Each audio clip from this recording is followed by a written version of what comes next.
Welcome to Beyond Vows Veils, your luxury wedding experience.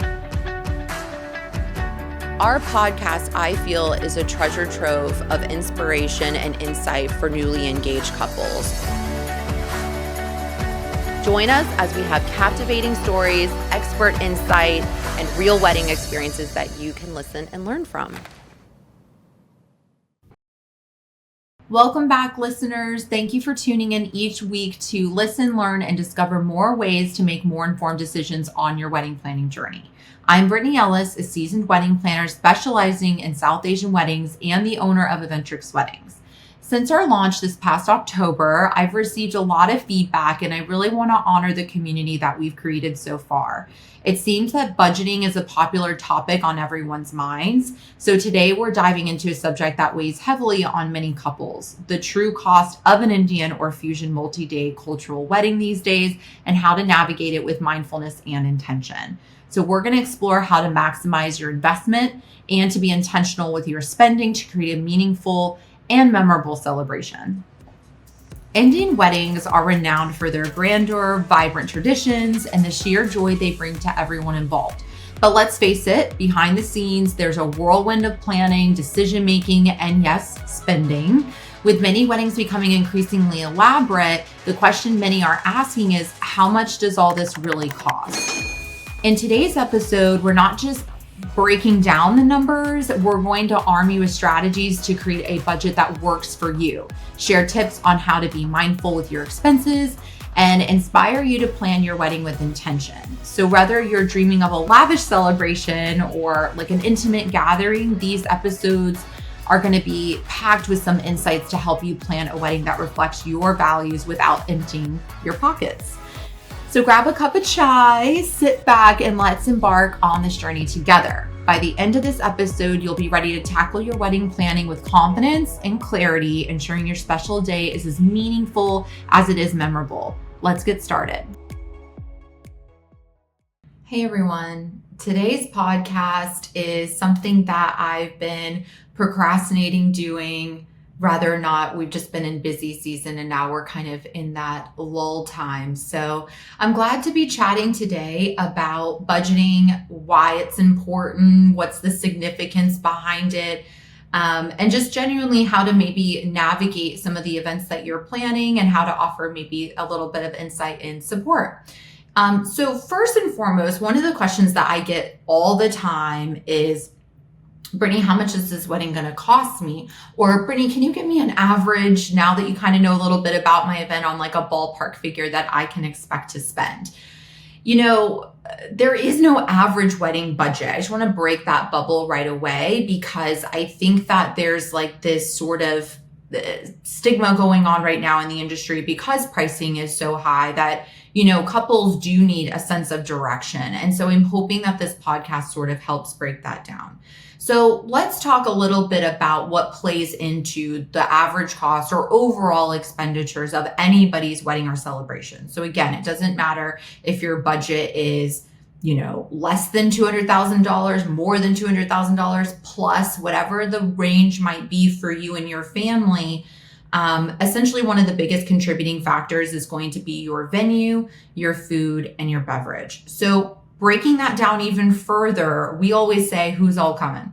How many guests are you inviting to your wedding weekend is going to make a big difference in where that cost comes from, right? So if you look at your wedding budget and you're kind of using a notepad or Excel spreadsheet, or if you're driving right now, that's all good. You can, you know, pause or make a mental note at this point.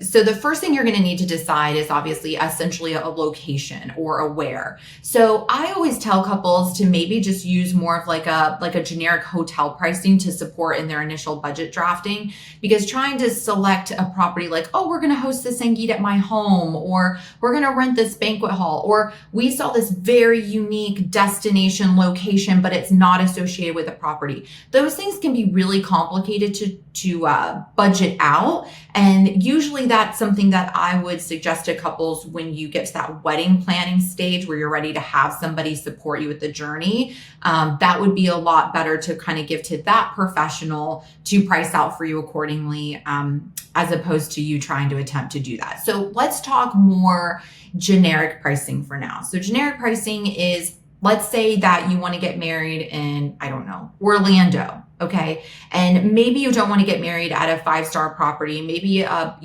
mid-tier property. A mid-tier property I would consider to maybe be like a Marriott or, a Hyatt. It's, again, it's not necessarily your luxury facility, but it definitely has really great service and value that it adds. And it might be something that's at a mid-range for cost point. Okay.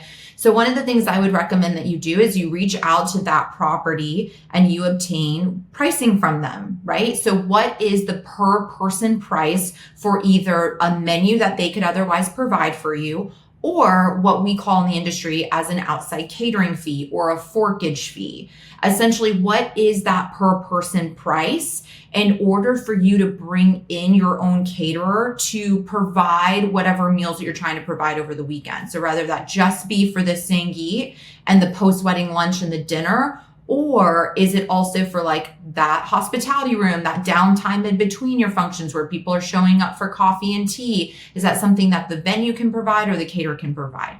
The reason I'm kind of getting a little bit more detailed with this is because the two biggest factors is obviously the number of people of coming and the number of times that you're feeding those guests. So you need to look at this from a bigger perspective, not just hyper-focused on your main functions, because it's really important to understand what your expectations are, what your family's expectations are when it comes to the amount of times that you're feeding your guests. Because if you have 300 people and you're inviting them for 2 dinners and a lunch is always what I say. Essentially you have to look at how many meals, but then on top of that, you're wanting to provide a breakfast or, a hospitality room, or then you're providing snacks at the ceremony. All these things add up in that line item. So getting really keen in on that. So if you have some venue pricing or what we were mentioning as the forkage fee, you're going to write whatever that number is times your guest count times the amount of times that you're feeding guests, or that forkage fee would apply. So let's use, for example, a Sangeet, a post-wedding lunch, and a reception as an example. So again, you take that 300 person, you times it by that forkage fee, and you would essentially times it by 3 functions. Sometimes properties will charge a little bit less for a breakfast or a lunch in comparison to a main dinner reception. So you can always toggle those numbers as it makes sense. The second part of this exercise is that you're then going to obtain that venue's beverage package. So essentially, do they charge, a set price per person for a certain amount of hours for that event? And before we get into this, I already can hear some of the clients I've talked to, and maybe even people that I've had the pleasure of doing just consults with, essentially where it's like, hey, well, my auntie doesn't drink, or half our guests don't drink, or this or that, that's fine. Whatever you decide is best for your attendees is totally your decision. You really only have 2 choices. One is to go with an all-inclusive package, if you will. Essentially, you're paying for an unlimited amount of drinks within a certain amount of time, whether that be for a 4 or 5 hour package per person. The only time that there's going to be a variance on that cost is if someone is not of legal drinking age. It just depends on the property as well. But for the most part, in our experience, if you are under the age of 21, then they would be charged a different rate for obviously like a soda juice situation. Okay. The other option is to pay on consumption. Now, this definitely works great for families who, if you truly have 50% or less of your guests do not drink. So you would not go with a package option. You would simply pay per drink. And drinks can vary depending on the tier of bar you go with. So maybe like a mid-tier, you can have a glass of wine for, I don't know, $10 plus tax and service charge. And then maybe like a cocktail, you could start at like, I don't know, $12 to $15 plus. So depending on how you want to do your math, to keep it simple for this episode, I'm simply just using package pricing. So again, back to that notebook, you've written down the outside catering or forkage fee times the number of guests. And then now you've also written down the bar package that you feel most likely your family would go with. So let's say for the sink eat night, it's roughly 4 hours, and maybe for the reception, it's 5 hours. So you've got a total of 9 hours of bar over the course of the 2 days.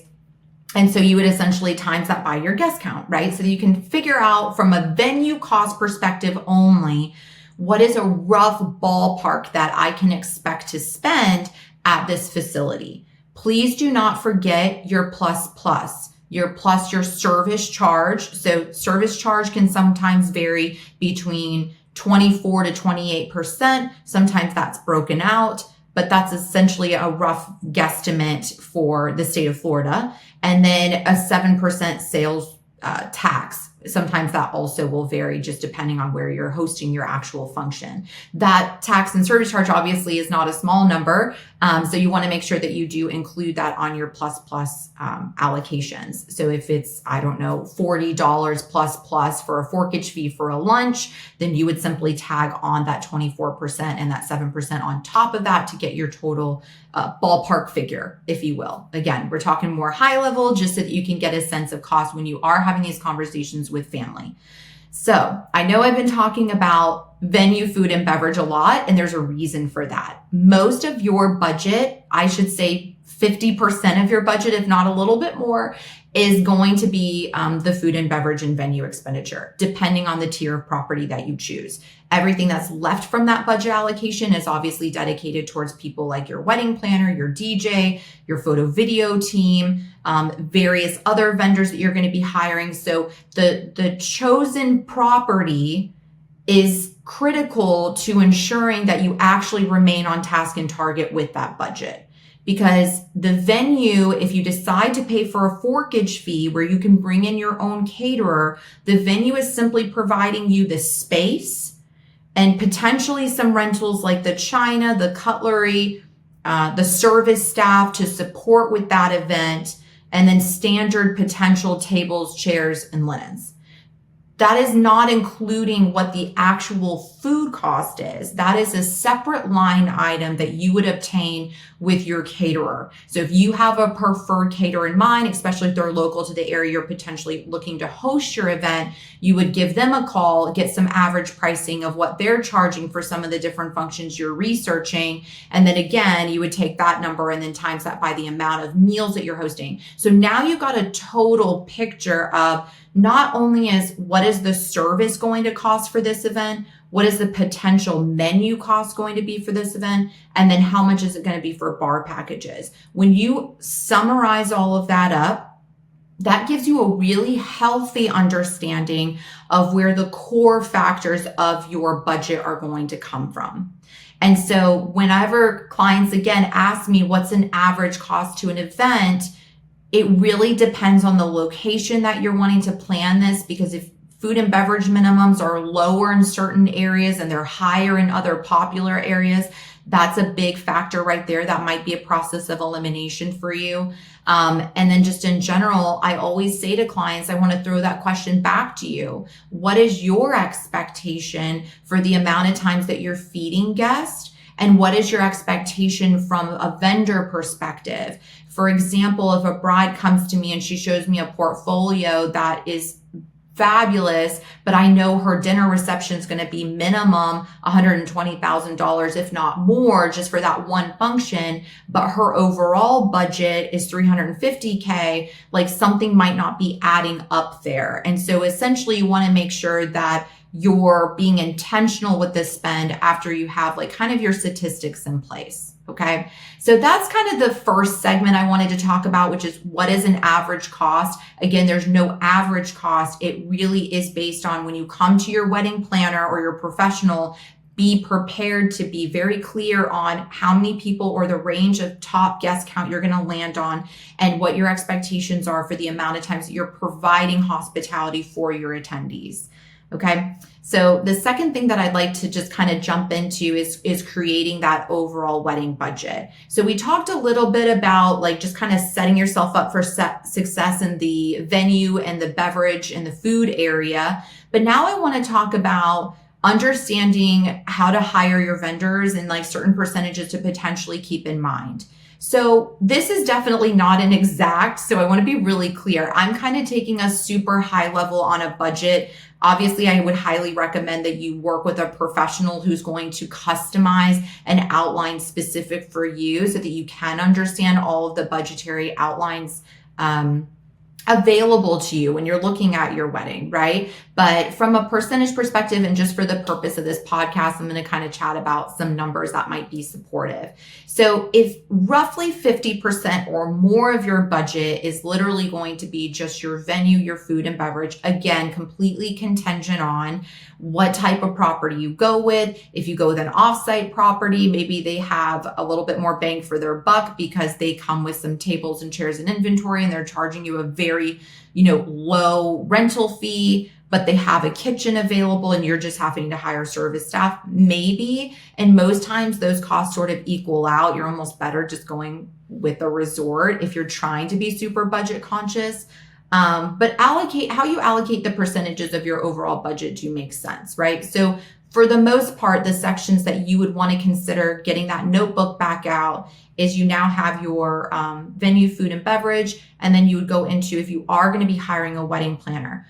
Traditionally, most couples, if they are going to hire a wedding planner, would hire that planner either just before their wedding planning journey has begun, meaning you're just now getting engaged, you're just talking about the financials, you're figuring out where you're going to get married. That's a great time to plug somebody in who can give you a little bit more guidance and, quite frankly, I think bring a lot of value to the investment that you're going to be soon making. The other option is obviously to bring a professional in after you've maybe found your venue, but you're still at the very beginning stages and you need that final guidance. That's also a great time to hire a wedding planner. So a wedding planner in general, to be honest with you, I think should be around 10% plus of your budget, depending on how many events that you're hosting, how large your guest count is, and how complex the actual occasions meet for. I think that's a fair guesstimate.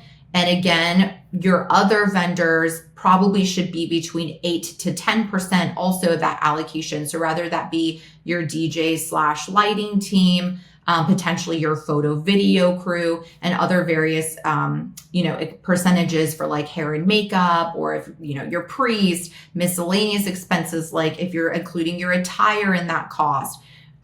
Decor, you'll notice I did not put a percentage to, simply because every bride is very different in terms of her expectation level. Some of these items are not even included in the master budget. They may say, okay, well, bride and groom are going to take over this expense. So that frees up more percentage in that category. To be honest, when I'm doing a budget Excel spreadsheet, decor is the last thing I budget in for, because I need to know, what does my client for sure, where are they going to land, just to make sure that this event is sound before we bring in decor. And then outside of that, what decor sort of makes sense, and where is the client willing to, maybe splurge in one area, save in another, what's important to them. So again, if you're putting your budget together, you have to remember that if, let's just say, if 50% of your budget is gone for food and beverage, what does that leave you left for your vendors? And so that would be, I think, a pretty good way to look at that, plus or minus, depending on your expectation of the actual venue itself. Okay. The last sort of segment, or close to last segment I want to chat about, is mindful spending. So I feel like it's really important that you prioritize what matters most to you and then allocate those funds accordingly. So traditionally, whenever I work with a new couple and I price things out, it doesn't matter what the budget is. I always tend to sticker shock everybody that first Excel that goes out, because the first Excel that goes out is me pricing out your dream wedding. Let's see how much this thing costs and let's figure this out together. And then we always have a second meeting where we will then talk about where our priorities are, and is this budget in alignment with our intentions, and what's important to us to make sure that this event feels customized for us. So when you're going through that with your planner or with your family, having these hard conversations in the first 3 sections are vital to the success of your event. Number 1, is the guest count negotiable? If it's not, you don't really have a lot of wiggle room to come down in the first 3 sections, venue, food, and beverage. As you do now, the other vendors is essentially where you're going to have to pull. And that becomes really difficult for couples, because traditionally most of the couples that we work with are really excited about the creativity coming mostly from the hired pros that they're bringing in. Exterior pros like the Indian caterer, of course, are part of that experience. And so when you're, again, regrouping on the budget that you're looking at, really understanding what are your priorities and what is your intention for each of these events. Is it important that we have breakfast, lunch, and dinner every day? Or do we want the guests to sort of just be able to meander on their own around the property, and then you're providing that hospitality at the core functions? That alone can certainly save a lot of couples and families quite a bit of expenses that they could then allocate into some of the other categories that they're considering. Some of the things also to keep in mind if you are trying to be mindful with your spending is potentially researching the time of year that you want to host your event, as opposed to going into your process thinking that you're going to negotiate costs down. This is a difficult subject, I know, but recording this in 2024 and knowing where the price points were even pre-pandemic, cost has skyrocketed. Budgets are not the same that they were even 3-4 years ago.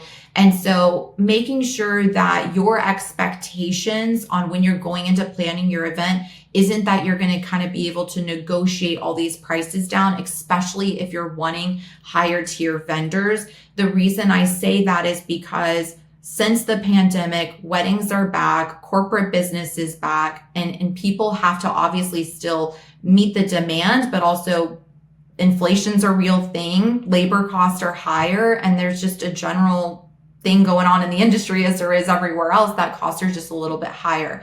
So if I have a couple that really wants to be lean on their budget, one of the things to potentially consider is hosting your wedding during off season for the state or location that you're looking to host. Okay, so that's maybe one pivot, just throwing that out there. I definitely never recommend anybody get married during hurricane season here in Florida, because it can be a rough situation, and you definitely don't want to host any outdoor functions. You don't want to have a ton of guests flying in, because there could be potential cancellations of travel. But I have had some clients that say, hey, we definitely want to go with off season because we feel like we're going to be able to negotiate a lot better rates with our vendors and venue as we would in peak season, which certainly is true and can be true. So something to keep in mind if you really are trying to host the wedding that you want to host, not compromise on that, but still keep it within a budgetary limit. A second option to consider is also what's become increasingly more popular is hosting a wedding at a destination that offers all-inclusive. So I'm going to be talking a little bit more about that in future episodes, but all-inclusive properties really are fantastic for the host, because essentially most of the cost is front-loaded onto your attendees as opposed to you yourself. Now, every couple's different in terms of, again, the hospitality reach that they want to extend. So if you decide we're going to host this wedding in Mexico, but we want to do it an all-inclusive resort, but it's going to be like, however many hundreds of dollars per person per night. So we're going to subsidize that cost, and we're going to throw down some money so that our guests or our attendees aren't paying but a certain limit daily. And that essentially it doesn't give this sort of indication that they're the ones sort of front-ending the bill for your event. And then there's other couples that, the all-inclusive works great and they don't feel like they need to subsidize the cost because they've gotten a great property with a great rate and everything else that they can provide to potentially do that. And, outside of that, one of the other things I wanted to step on was intentional wedding planning. So for me, ways to be intentional with your wedding planning is focusing on meaningful aspects of the wedding that reflect your values and your relationship, because I see it all the time in my industry. And I've been a really big advocate for, you don't compare yourself to others, but there's some amazing planners and events and things going down in our industry, and major props to the individuals that are making that happen, because I'm even inspired, right? But I always have to tell, certain couples, if there are certain budget parameters you're trying to stick within, to avoid kind of getting carried away by trends and like society pressures, because I can completely understand that if you're personally attending 10 plus social functions on a yearly basis, you're exposed to a lot. You're seeing what's available, what's out there. And a lot of times there's this, expectation that if you look at a picture of somebody's reception, you sort of have an indication of how much they spent over that weekend, but you really have no idea, because you don't know what their venue cost was, or their food and beverage agreements or negotiations. All those things are really important to, not get so caught up in, how much did all of this spend, as opposed to really breaking it down to actually what is important to you and your fiance in the first place. Because if hosting this out of control, crazy decor is the most important thing to you, but you need to be at a certain expenditure, we have to kind of chat through what makes the most sense. Where are the other areas that we're willing to maybe have some concession in to get there, right?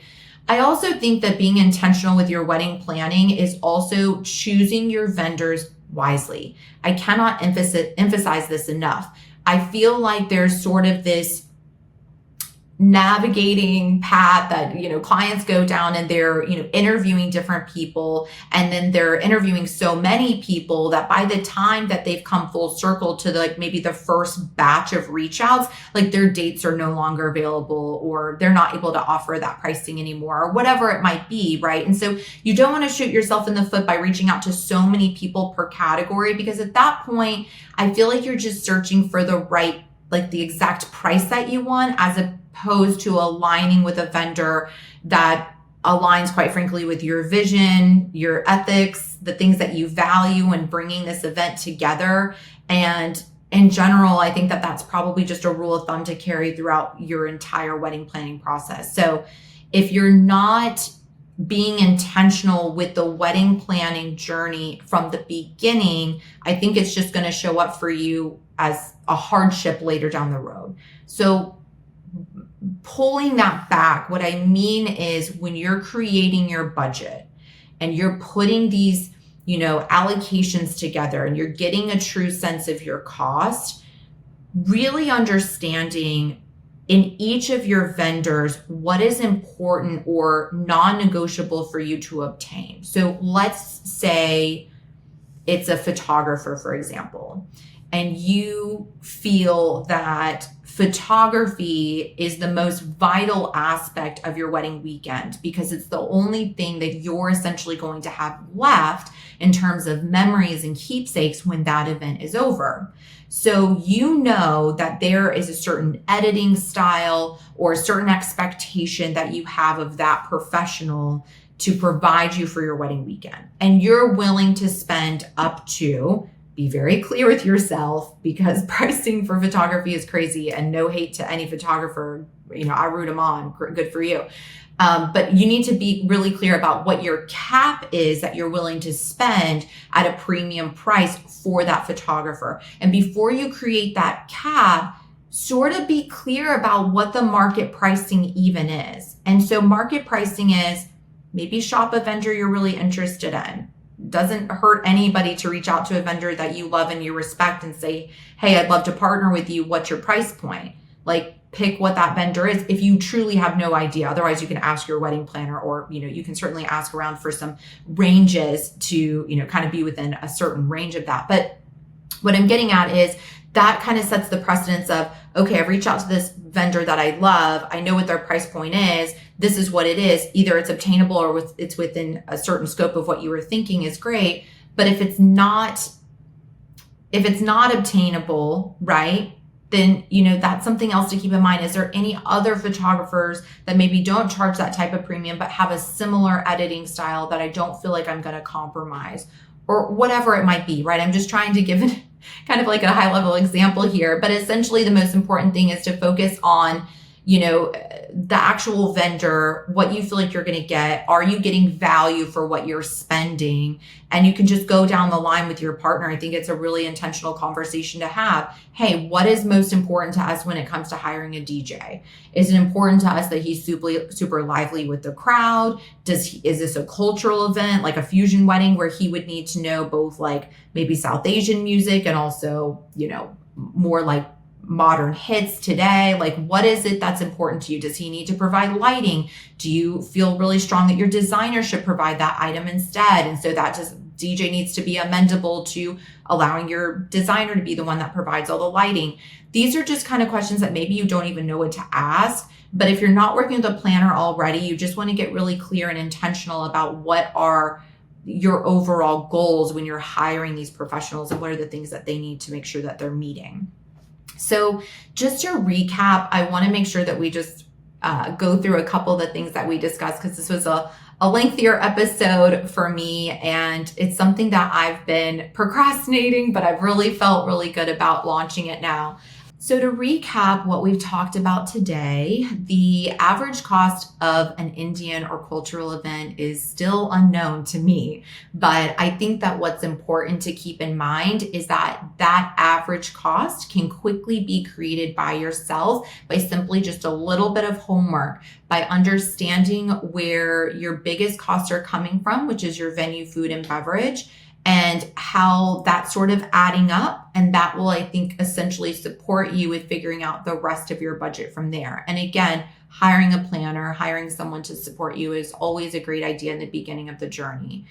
And the second component is, again, when you're creating that wedding budget, try to use percentages as engagement. If 50% of your wedding budget is allocated towards your venue, your food and beverage, then you have to look at that other 50%, and that's got to be allocated across the board with your other vendors. So keeping in mind what your expectations are when it comes to tier of property and overall expectation of experience is going to help you to kind of figure out if your vendors are falling in alignment of that expenditure.